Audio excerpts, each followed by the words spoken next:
Welcome, everyone.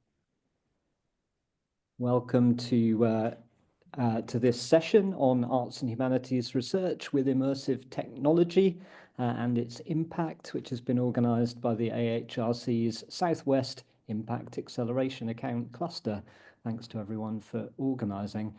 So I'm Paul Clarke, and I'm Associate Professor in Performance and Creative Technologies and Co-Director of the Centre for Creative Technologies at University of Bristol, and I'm going to chair the discussions today. I teach on Bristol's Immersive Arts MA with Harry Wilson, who's presenting today, and I'm a co-investigator on the Immersive Arts project, which is led by Yui, which Verity McIntosh is PI on, and she's also joining us today. This is funded by the AHRC and Arts Councils to support artists to experiment with immersive technologies and audiences to get involved in these new interactive ways of storytelling. I've also received funding from the Impact Acceleration Account myself for Future Places Toolkit, which is an augmented reality tool for planning, consultation and engagement. And we've also recently received Shape Catalyst funding for this, and only yesterday I started on the AHRC Accelerator program, which I'd really recommend to those exploring next steps for impact and innovation and entrepreneurship projects. So to remind you of today's focus, we're going to learn more about what arts and humanities researchers in the region, Wales and the Southwest, are doing to support the immersive industries, to develop different applications of immersive technologies and to engage diverse audiences with these through their AHRC Impact Acceleration Account funded projects. We've got about an hour together, and over the next hour we'll have an intro to the Impact Acceleration Accounts from the AHRC, then 2 presentations of projects of about 7 minutes each, followed by a chance for discussion. Then we'll have the next 2 presenters, followed by a discussion about their projects. So hold on to your questions, keep those in mind for the speakers, note them down or pop them in the chat. Before we begin, a little housekeeping. I think you've already heard, but the meeting is going to be recorded and then hosted on the AHRC YouTube site. I hope that's okay with everyone. If you have a question when we come to the discussion, just put your digital hand up and we'll come to you, or else you can ask your questions in the chat if you prefer. And just a reminder, please mute your microphones if you're not speaking. So first, as I said, we have an introduction to the IAAs from Paris Seeger, AHRC Senior Investment Manager. So I'm going to hand over to Paris for that intro. Good afternoon, everyone, and thank you for that kind introduction. I'd also just like to take a moment to introduce some of my AHRC colleagues who are here today. We've got Victoria Bassett-Reid, who works alongside me on the IAA portfolio. We've also got Dawn Greenberg, who leads on the AHRC AI portfolio, and Joe Lewis, who is the investment manager for AHRC's Ex-Artist programme. So in 2022, AHRC and UKRI and other councils worked to harmonise the way we fund impact acceleration accounts across the organisation. As a result, we have since funded 137 IAAs across UKRI, 32 of which were supported by AHRC, and those 32 IAAs have been grouped into 6 regional clusters, with 7 IAAs based in the Southwest and Wales cluster. We are extremely excited to hear about the work that has been carried out and the innovative projects that have emerged through these IAAs in the past 2 years. So today I'd just like to share some insights on the IAAs, particularly in the context of immersive technologies. The IAAs are a key to bridging the gap between cutting-edge academic research and real-world impact, enabling the research to reach broader audiences and industries, and ultimately contributing towards societal change. The main purpose of the IAAs is to accelerate the transfer of knowledge and ideas from research to practical application. This is particularly critical in the rapidly evolving field of immersive technologies, spanning virtual reality, augmented reality, and mixed reality. These technologies have vast potential across various sectors, from healthcare and education to entertainment and design. However, a common challenge lies in a disconnect between research outputs and their commercial and social implementation. IAAs provide funding and support that help researchers collaborate with external partners such as industry leaders, cultural organisations, and policymakers. Through these collaborations and co-design processes, researchers can transform their discoveries into tangible products or services with real-world impact. For immersive technologies, this means innovations in areas like user experiences, design, virtual simulations, and digital storytelling can move from the lab into public and commercial use more rapidly. Ultimately, our IAAs are about enabling researchers to accelerate the societal impact of their work.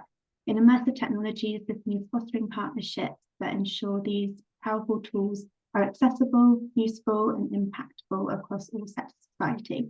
I think I speak for all my AHRC colleagues when I say that we're genuinely excited to hear about all the incredible work that's being done in the immersive technology space. And thank you for having us. And I'll hand back to Paul. Thanks very much, Paris. Thanks for that introduction. And yeah, I'm really looking forward to hearing about the projects that are presenting today, the 4 projects. Our first presentation is from Verity McIntosh, who is Associate Professor of Virtual and Extended Realities at UE Bristol, and as I said, Principal Investigator on the AHRC Immersive Arts Project. Today, Verity is going to tell us about her project on accessibility as a first principle in immersive exhibition. Thanks. Thank you very much, Paul. I'm really quite enjoying the ding-dongs. It's a lovely way to kind of punctuate sentences. So thank you so much for inviting me and giving us the opportunity to speak about this work today. It's it's been a real delight to be involved in this process and in this project, and I will try in 7 minutes or less to give you a little overview of some of the work that we did through this project. So accessibility is a first principle in immersive exhibition. This was a project that intended to amplify the impact and apply the recent research that we've been doing into the exhibition of immersive experiences for audiences. So some of the work I've been involved with before has been looking at the distinctiveness of the experience that audiences have in shared immersive works in public space, particularly virtual and mixed reality encounters. This has included reflection on the really strong psychological sense of presence and embodiment that audience members often report in virtual and augmented spaces, and also the sense of vulnerability and dislocation that can follow for some of these more kind of like embodied and presence driven experiences that offer new challenges for curators and exhibitors in terms of how do you take care of audiences when they're being invited to participate in this kind of work. The IAA fund really enabled our key partner Watershed to build on their own recent work and to connect with some of the research that we've been doing, including a My World funded project called Stream, which I got to work alongside an amazing researcher called Clarice Hilton and a group of disabled artists who were looking critically at the accessibility or inaccessibility of many immersive experiences for disabled and neurodivergent people. Through this IAA project, we sought to develop a deeper understanding of some of these issues and to apply some of the learning to the design and development of Undershed, which is a brand new immersive exhibition space being developed within the Watershed footprint. Hopefully some of you will have had an opportunity to visit, and if you haven't, I would highly recommend it. So Watershed were and are strongly committed to making this new space centred around principles of accessibility and inclusion, and to hold accessibility as a core principle in the development of this immersive gallery. And it was a real pleasure to be able to join them at this really formative moment, to be able to support them as they sought to kind of understand that responsibility and what they could do to develop their work. Next slide, please, Laura, if that's okay. Thank you. So what did we do? So in the time that we had, Watershed ran a series of one-to-one and group sessions with their creative team, their marketing team, and their front of house teams. And at each stage, I was able to kind of feed in, sharing the research learnings from previous work and raising questions with the teams and supporting the training of their new staff. So they had a new team of gallery assistants who are specifically coming in to staff this new space and really interested in what might be different to running a cultural cinema or running a gallery or running a theatre, and what is distinctive and what might be needed here. So yeah, myself and Clarke Hilton, who I mentioned earlier, provided training for those new team members, and Clarke particularly offered specific focus on the experience of deaf, disabled and neurodivergent artists and audiences who might be involved in using the space. In lots of ways, this kind of work has been now kind of integrated into the way that Undershed operates. So from Watershed's own sort of description of how it's impacting their practices, it's impacting in terms of curation. Their first exhibition, Sing the Body Electric, very deliberately included works from disabled artists and showcased pieces that directly explored the experience of disability within the content. Their space and the set design was developed working partly with the research that we brought in and partly leveraged by this fund, the ability to bring in the West of England Centre for Inclusive Living, Wessel, who are incredible co-design support in terms of thinking about how they might adapt the physical exhibition space to consider things like wayfinding, spatial positioning of artworks, curating adequate rest space for onboarding and offboarding, thinking about sound and visual design in terms of supporting people with different sensory needs and avoiding sensory overwhelm, avoiding things like overcrowding in the space and holding specific socially distanced sessions for people with different needs around proximity. It impacted on their comms and marketing strategy. So Watershed ensured that the exhibition and promotional copy that they used contained plain English descriptions of the artworks and described the interactions that would be involved so that people knew what to expect when on a visit to Undershed. Half of the challenge with offering a space that's explicitly for immersive artworks is that that hasn't really existed to this point, and so there's a whole kind of expectation that needs to be built for audiences to choose to opt in and to feel supported in their experience. And it turned up in terms of the way that they now do welcoming and hosting. So partly in response to the work with myself and with Clarke, the gallery assistants are now trained on onboarding, supervision and offboarding. Happy to pick up what on earth those things mean in the Q&A if it's helpful. How to create an atmosphere of accessibility, how to respond to invisible access needs and dealing with difficult incidents. And in the time that we were working together, the Undershed opened and had its first immersive exhibition, and over 1,400 people were able to attend and experience the first Sing the Body Electric exhibition, with many participants offering really encouraging feedback about the space and their experience, particularly in terms of its accessibility and the care that was taken by the team to guide them through that experience. Next slide, please. Thank you. So in terms of what happens next, all sorts of things have sort of followed on from this work, and one of which is that Watershed, who are a core partner there, along with their own partners, Wales Millennium Centre, FACT and Broadway, have recently been successful in securing additional funding from Arts Council England to pilot an immersive venues network. This is going to be something that will provide a way to share knowledge and best practice between institutions, building from a sort of a focus on the one Undershed space to a more kind of UK-wide opportunity to kind of curate best practice together, and also making it hopefully easier for artists to engage with a network of venues that stand ready to programme this sort of work. UE continues to be a named partner and advisor in this scheme, and we're really looking forward to continuing some of the conversations that came up through this project into this next phase. Other things that are happening, I have a book chapter coming out soon on physical venues for virtual experiences, charting the early days of immersive exhibition, which seeks to kind of tell the story of things like Undershed and others around the world that are sort of setting some sort of a precedent in how this kind of work can meet its audience and what that might mean for other art forms and for the future of these art forms. And also, as Paul mentioned, Paul and I worked together on the Immersive Arts Programme, which is a big kind of UK-wide £6 million investment from AHRC, Arts Council England, the Arts Council of Wales, Arts Council Northern Ireland and Creative Scotland, who are collectively working with us to support artists around the UK to be able to make immersive work that ultimately we hope will share with audiences in exactly this kind of context. So of course the research that we'd done previously, and certainly everything that we learned through this project, is feeding into how we design and deliver that programme and how we support artists to create work and to engage with tools and technologies with a more nuanced understanding about immersive exhibition, and particularly considering accessibility and inclusion as a first principle in design and delivery of immersive experiences. So with that, I will hand over to my colleague Paul. Thanks very much, Verity. Thank you. So do hold on to your questions for Verity, including about onboarding and offboarding. And we're going to move straight on to the next presentation, which is by Chris Benowith, who's Executive Dean of the Faculty of Arts, Humanities and Business at University of Plymouth.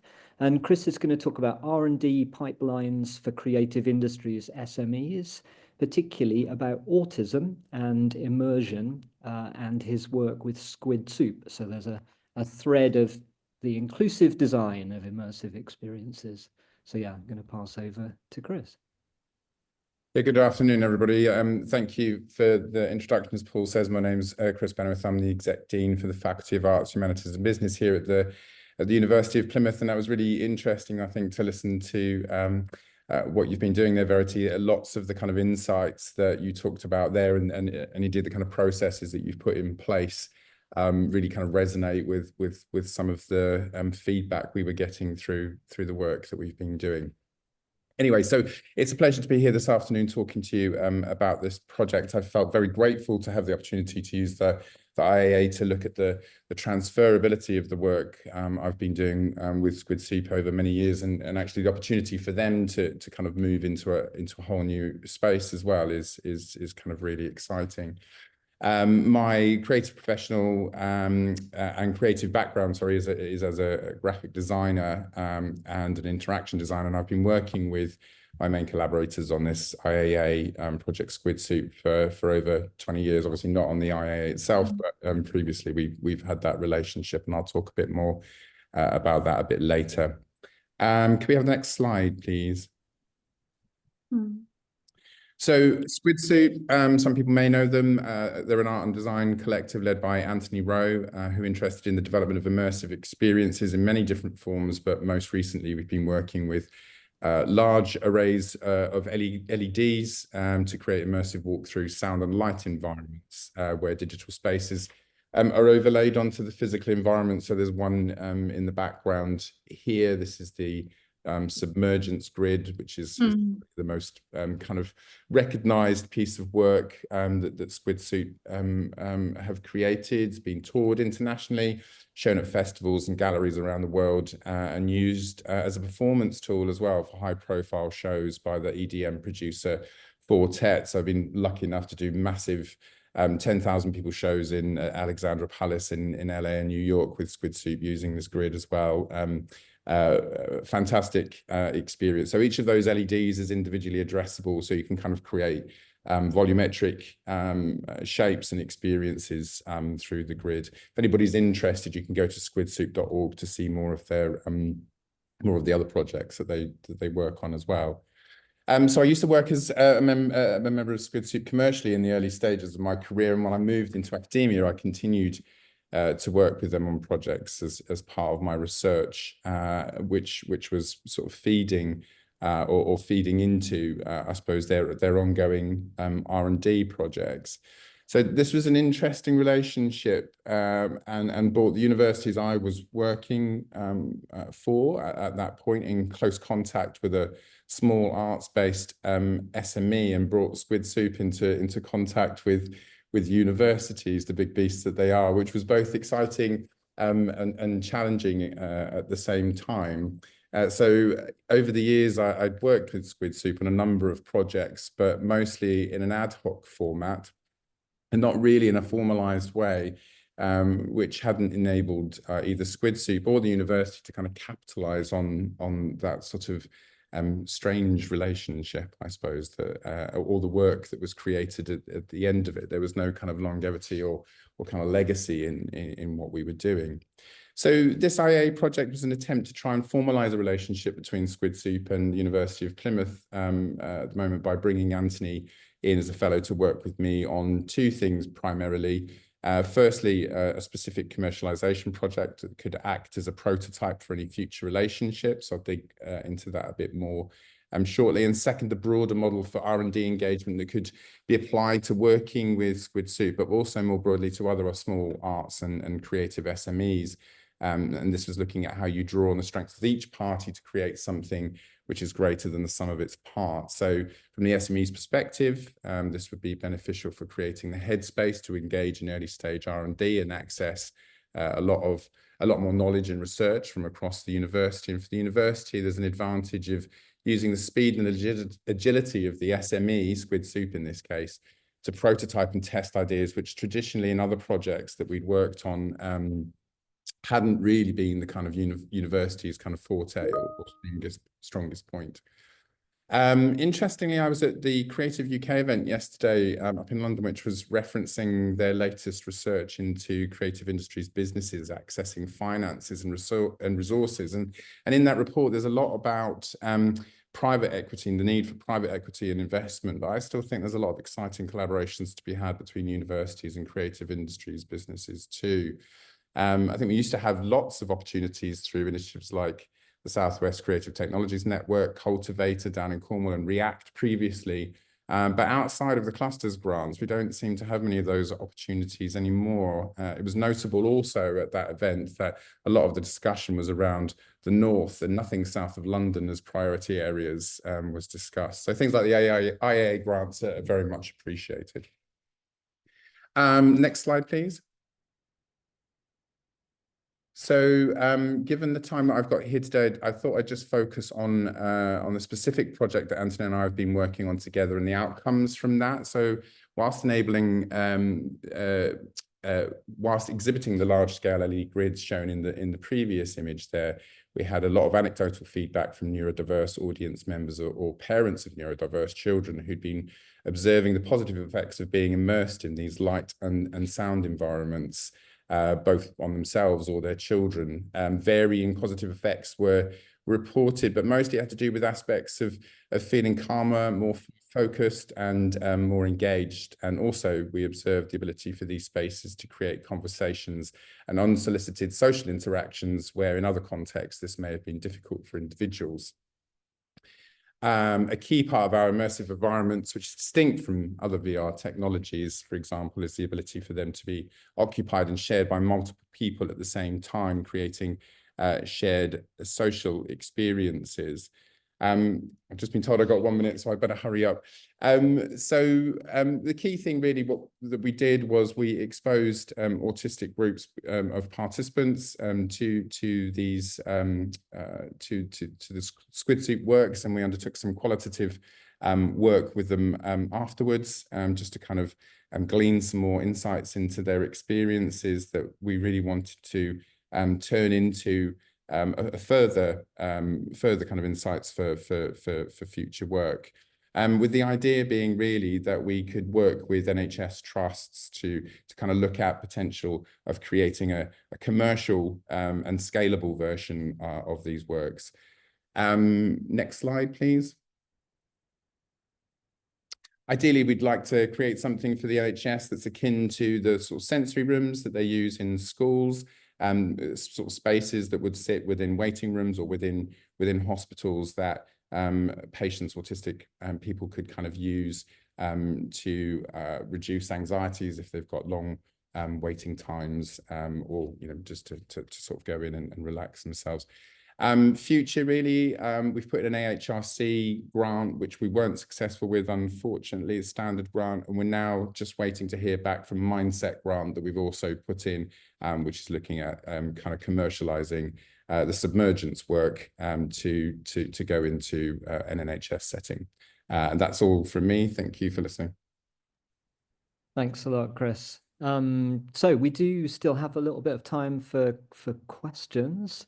Probably a couple of questions. Maybe I've got one to kick us off whilst people get their questions prepared or drop something in the chat. So the question that I had, I guess, was what your experiences are, and this is for both Chris and Verity really, what your experiences are in terms of kind of differences in terms of access and inclusion for immersive galleries or exhibitions as opposed to film, theatre or other forms of gallery exhibition. And I guess those could be issues or also kind of opportunities for engagement or accessibility.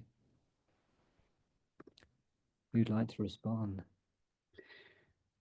Yes.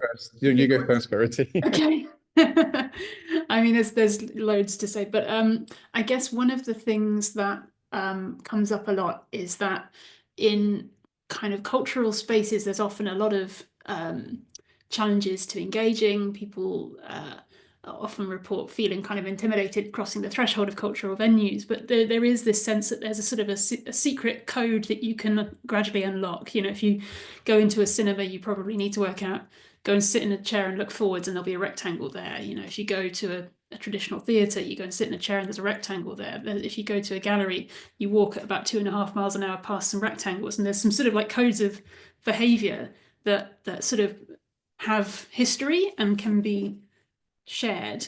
With a lot of immersive experiences, those codes of behaviour and those formats and those form factors are really unknowable and unpredictable, and often quite different one to the next. And it can be just a sort of an exponentially more difficult thing for audiences to engage with if they don't have the information in advance about what their kind of sensory experience is going to be, what's expected of them, what their level of agency will be to make choices. Will they be expected to kind of participate?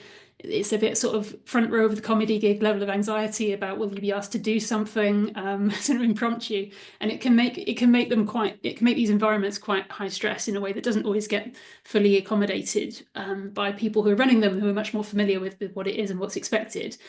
So partly it's sort of recognizing that with these incredibly various and rich and interesting pieces of work, there's an extra level of care and duty of care and kind of responsibility between the exhibitors and their audiences to translate some of that and to make space for questions and for people to be forthcoming with their access needs, and to be flexible and to be not kind of rushing people through and sort of trying to. There's a problem within our sector in that often the throughput of these experiences is considered to be too low. You know, galleries will have concern about not having enough footfall in the time. So the tendency sometimes is to just kind of like shove people through, like particularly for headset work, in, out, go.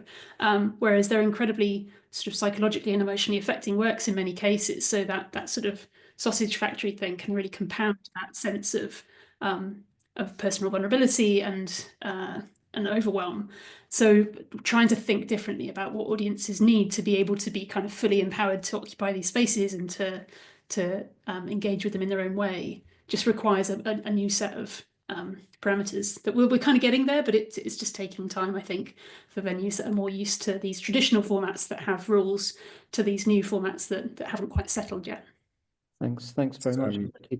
Chris, I'm going to invite you to come in, but also maybe to pick up on a question that Simon Poulter's asked, which is about whether there's an intention for you and aim to co-author with autistic people. Yeah, that was the bit. I had a whole script there that when I read it took 4 minutes, but for some reason, as I was going through it there, it took a lot longer. So there were lots of bits that I kind of missed out. But just to kind of pick up on Verity's point, I think it was really interesting that kind of coming to and accessing the kind of space or the artwork and leaving it, actually, two very important, as you're sort of saying, that kind of onboarding, two very important aspects of what we hadn't necessarily considered previously. But we trialed the workshops that we did in 3 different spaces. We used we use an art gallery, an NHS trust environment, and a pop-up space in a mall in Gloucester.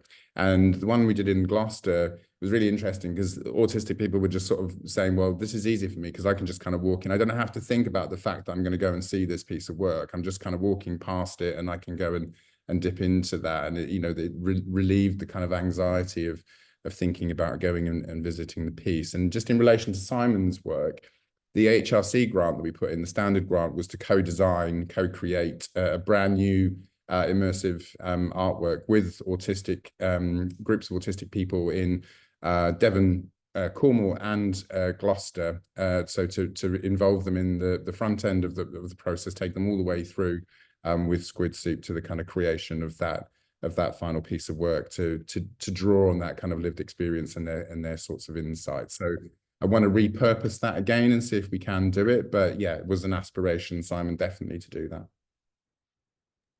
I'm mindful of giving time for the next presentation. We've actually got quite a few questions coming in, so I'm gonna read one of those out, and then we'll move on. But there's There's also questions that we can respond to in the chat or come back to if we have time at the end of the session. But I will just read one more out, which is from Hannah Wood, who asks, how do you balance the needs of onboarding without giving away the exact experience that people are going to have? Such a good question, Hannah. Thank you. Yeah, I mean, this is something that Watershed and all venues are dealing with at the moment. There was some fascinating, I think some of the theories around best practice to this point were that to be able to kind of consent to experiences, people need to have access to quite detailed information about what the interactivity is going to be, what the format's going to be, and trigger warnings around content. Whereas some recent research has suggested that kind of overloading that and particularly offering anticipatory trigger warnings can heighten the likelihood of people being psychologically triggered. So there's a sort of a question now about how much is helpful and how much is not helpful. I'll find the link and chuck it in the chat, Harry. Thank you. So yeah, it's the jury's out about what makes good in this, and partly I think what we were trying to do with this research and others is start to sort of see it applied in context and work with audiences to understand what's useful. Another facet to that is obviously working with the artists who are exhibiting the work. Watershed did a really great amount of work with all of the artists featured in these group shows that they were doing to try and think through those questions, and obviously there's tensions between artists wanting to kind of make sure that a certain amount of the work is discovered through the doing of it versus what people might need to know to be able to kind of engage. It's a really delicate balance, and it does seem to be quite case by case. One thing that Clarice, who I mentioned a couple of times, is really brilliant at is trying to kind of separate between things that are kind of access needs, what you need to know in terms of being able to access those different things. So if there are kind of adaptations that can be made to the work, for example, to the way that captions or sound or visuals are kind of dialing in or out, to be really upfront about that being available, and then things that might be more like story beats, and whether it's necessary to have kind of to have that foregrounded. She focuses mostly on the accessibility options for audience members as a positive, rather than kind of like beware this, beware this, beware this. So yeah, it's still a kind of a growing thing, and I'd welcome any thoughts anyone's had on where that's been handled really well or not so well. One element of the work, again, I didn't get to talk about was there was an AI element to the project proposal that we had, and part of that onboarding, Hannah, was that as the autistic person came into the space, they would be able to sort of define the type of experience that they wanted to have, and the AI would sort of generate that. But there were also feedback loops in the artwork, biometric sensors or kind of computer vision that would adapt the artwork on the fly, as well as a kind of autonomous entity. So there was that ability for them to kind of have that kind of control over what it was that they wanted to kind of experience up front as a kind of onboarding process. So not necessarily kind of foreshadowing the experience, but giving them the opportunity to kind of tune that experience before they kind of went into it. Thanks very much. So we're gonna move on to the next presentations now. Thanks very much, Verity and Chris. And yeah, there's more questions there to respond to in the chat, including people asking for where they can find out more about these two projects. So yeah, it'd be great if you can point them in the direction. But we're gonna move on to the next point them in the right direction. But yeah, we're going to move on to the next presentation now, which is AI tools for games and XR storytelling.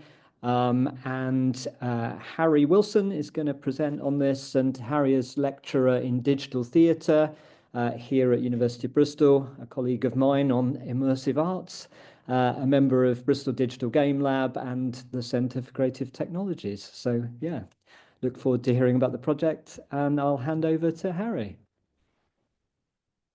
Thanks, Paul. And we should probably clarify that there's an MA program in immersive arts at the University of Bristol, which is separate to the immersive arts funding program, which I think it's in a lot of ways it's very useful for those things to share a name, because we're kind of building or helping to define that term, but can be quite confusing as well. But I'm going to talk today about AI tools for games and XR storytelling, which is an IAA project funded by the university, well, through AHRC's IAA funding, but through the University of Bristol. And it's a project that brings together creative technologists, industry experts on AI and use of AI in creative industries, and freelancers from immersive and games industries. And the project is bringing them together at a series of knowledge exchange and co-creation workshops and a game and XR jam, which I'll talk more about at the end, to explore the possibilities and problems of collaborating with AI in the production of compelling narrative-driven games and XR extended reality experiences. And this is a project that I've been working on with Richard Cole and Sarah Campbell at the University of Bristol. I'll talk more about them in a minute, and also Irini Lampiri and Ruth Mariner, who are Pervasive Media Studio residents, and Play Well for Life, who are an indie games company. Could I have the next slide, please, Laura? So I've very much followed the format that Robert offered us for today because it was very useful in structuring what I was going to say, because we're kind of mid-project, literally between two workshops. So the kind of problem or issue that we identified for this project was that there was a rise in AI tools such as large language models, text to image generators, text to 3D generators, which kind of necessitates an interrogation of the opportunities and challenges of these tools in the creative industries. And we're seeing that work happening in kind of lots of, looking at creative AI across lots of different organizations and universities, as well as across practice. There are a lot of these tools, could be useful for the prototyping, development, and production of games and extended reality experiences. They could empower creative practitioners to tell compelling stories. They could allow them to do more and do things more efficiently. But there's a lot of barriers and a lot of issues with that. The tools in themselves can be inaccessible or hard to navigate and use effectively. And I have an example here from the workshop. I don't know, Laura, if you could play that video again, which is, it was meant to be a Renaissance painter, and it turned into a Renaissance bust, which was then given a sort of full anatomical rig. And so it kind of looked like the bust was walking. So it's hard to use these tools in a way that might produce things that could actually be incorporated into creative projects.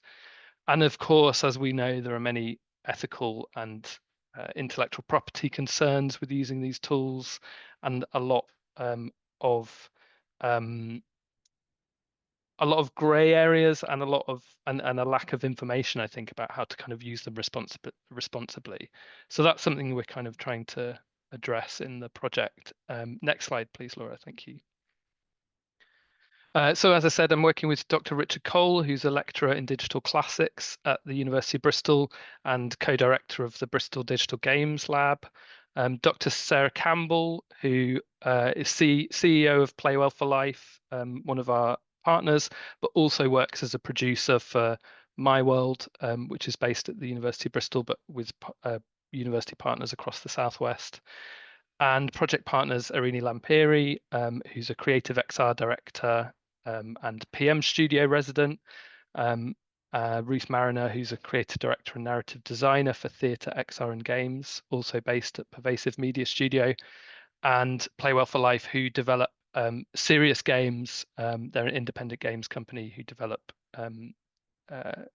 games at that kind of intersection of narrative, game and education. And of course, we've been collaborating with the workshop and game jam participants. We've been introducing an idea of this kind of toolkit resource that we want to produce in the workshops. And in the next phase, which will happen in a couple of weeks, we'll be gathering their feedback on a kind of draft structure or outline or possibilities for what that toolkit might look like. It's also been supported in kind by My World and Bristol Digital Futures Institute. They've given us use of their space at the Sheds, which is just behind Bristol Temple Meads in their new research facility. So we've used that to host the workshops, and they've kind of supported with kind of hosting that and getting the word out as well. Next slide, please, Laura.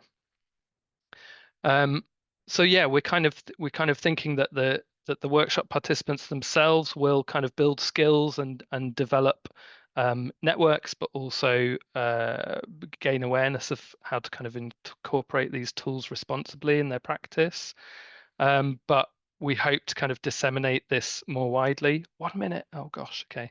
Disseminate this more widely through the toolkit, which could be we're still designing it, but might offer some kind of best practice guidelines, as well as trying to kind of community of other makers so they can share their own knowledge as well, which may be useful to wider networks and organizations and their members as well. And next slide, please, Laura. So as I said, so we've held this a kind of AI ethics panel event, weekend workshop. We've got a game and XR Jam coming up in March, and we'll produce this toolkit or resource that will be more widely disseminated. I probably don't need to go into that, so I'll maybe just have the next slide.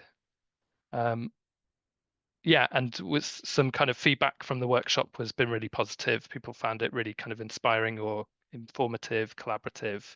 And the kind of working towards the game jam, we see that kind of creative use of the prototyping using the tools as a really kind of great way to explore the processes with each other as well, and in a kind of knowledge exchange setup. Maybe is this? Oh no, we'll skip to the final slide, I think, Laura. We just had some pull quotes from the some of the kind of evaluation we've been doing. People finding that they'll incorporate new tools into their workflows. They'll want to be more adventurous, and then some specific examples of where they might use particular tools and how. And then final slide, I think. Yeah, so we've got a game, an XR Jam coming up in the middle of March, which will be at the Sheds again, where we'll form participants into teams, and they'll develop some kind of game or experience around a theme as a kind of prototype over the weekend, using the tools that we've introduced them to, and others that they will bring in with their own knowledge and experience as well. And as I said, the toolkit or resource that we're hoping to kind of disseminate more widely after the project. Thanks a lot, Harry.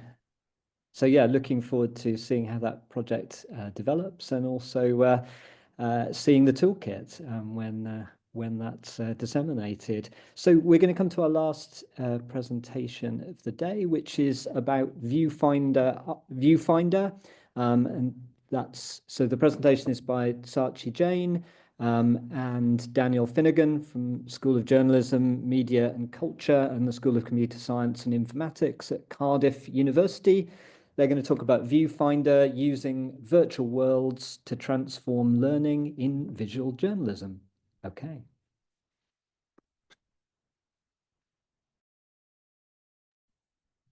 Thank you.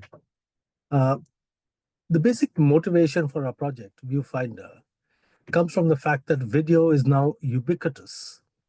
We all make video, we all see video all the time, but unfortunately, just as in photography, we all do a lot of photography, but we don't necessarily do it well or as professionally as we might want to. And this brings us to the old joke that video is a medium because it's not rare and neither is it well done. So ViewfindR is an attempt to try and democratize video instruction. This is a project, it's an applied research project that I and Dr. Dan Finnegan from the School of Computer Science have been undertaking at Cardiff University. And we worked our way through several prototypes of this, this is essentially an app that we are building. Could we have the next slide, please? Thank you. ViewfindR is essentially a camera work simulator, and we began this with the idea of teaching creative decision-making to students of visual journalism. We use XR technology, and we build three-dimensional video game-like environments which have all the facilities and all the little bits and pieces that allow that students would work with in the real world. We have characters, static characters, moving characters. We have cameras in there with all the adjustments that a real world professional camera might have: focal length, aperture, focus, white balance, panning it, tilting it, etc., as well as lights, which can also be adjusted in various ways in which professional lights might be. And this allows students to practice the various elements of filmmaking and to develop their director's eye. We can talk about the various things we do, the composition and framing, the camera placement and camera angles, and the lighting. Could we have the next slide, please? In a minute, we're going to go into a short demo to show you what it looks like and how users can avail of the facilities, which are basically that students can practice what it feels like to do this for real.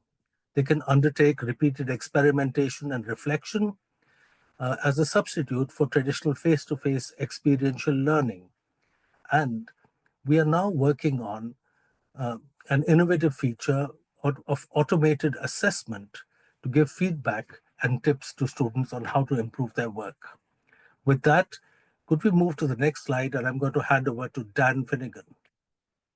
Dan, all yours. Thanks, Sachi. I guess let's just play this video if we can, Paul. Then I'll talk later.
Great, thanks, Paul. Next slide, please, folks. So, as Sachi said, we've been working on this for several years now, through successive rounds of IAA funding from the AHRC and cross-council support as well. The early prototypes were quite rough. They relied on a fairly messy keyboard mouse input mechanism, but we've since then improved it now with some nice graphical user interfaces. And this is really our kind of focus as we approach Mark 6 prototype development around a foreground of the user experience. Primarily, we've been focused on the learner journey. So as a student is enrolled into a course in visual photography or filmmaking, they can use ViewfindR as their basically kind of a scratch pad or a tool for practicing some of the skills that they're learning in class. We're trying to figure out how best to integrate it into some of the learning platforms like Blackboard or Moodle, for example. And our core kind of premise has always been around accessibility. So this is live. You can play with it now. If you do want to license it in your own courses, please let us know.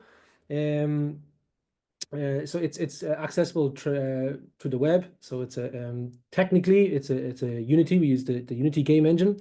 WebGL support to expose it to the web. And we have a front end that's you've not seen in the thing, which is basically a database and a website access to store students' submissions.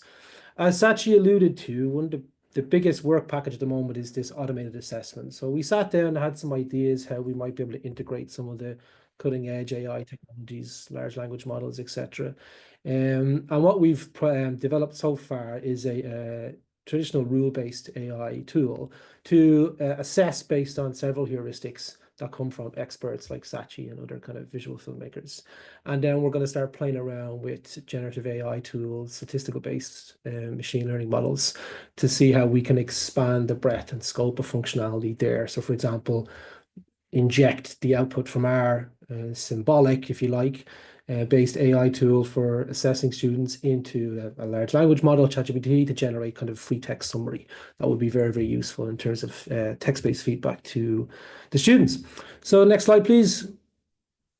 So yeah, the final thing then is also we're looking at new models for commercialization. So as I say, this is licensed out. We've had a couple of universities around Europe playing around with it. We're anticipating some feedback, both positive and negative, from them this year as we talk with our colleagues here at RIS, Research Innovation Services, around how we might, which route do we go down, start up, spin out, or continue to license it to people as they see fit.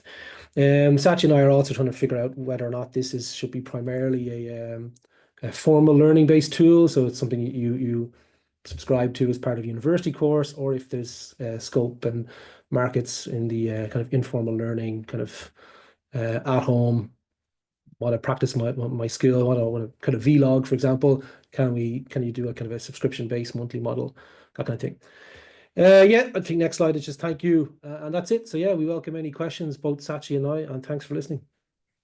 Thanks, Dan and Sachi, for presenting a really interesting application of immersive tech and Unity in learning, particularly journalism and cinematography. Maybe you can share the link to where we can try it in the chat. So we've got about 5 minutes left for questions. So what questions do people have? I'm going to have a look back and see if there's any in the chat, but please put your hand up if you have a question for either Harry or Sachi and Dan.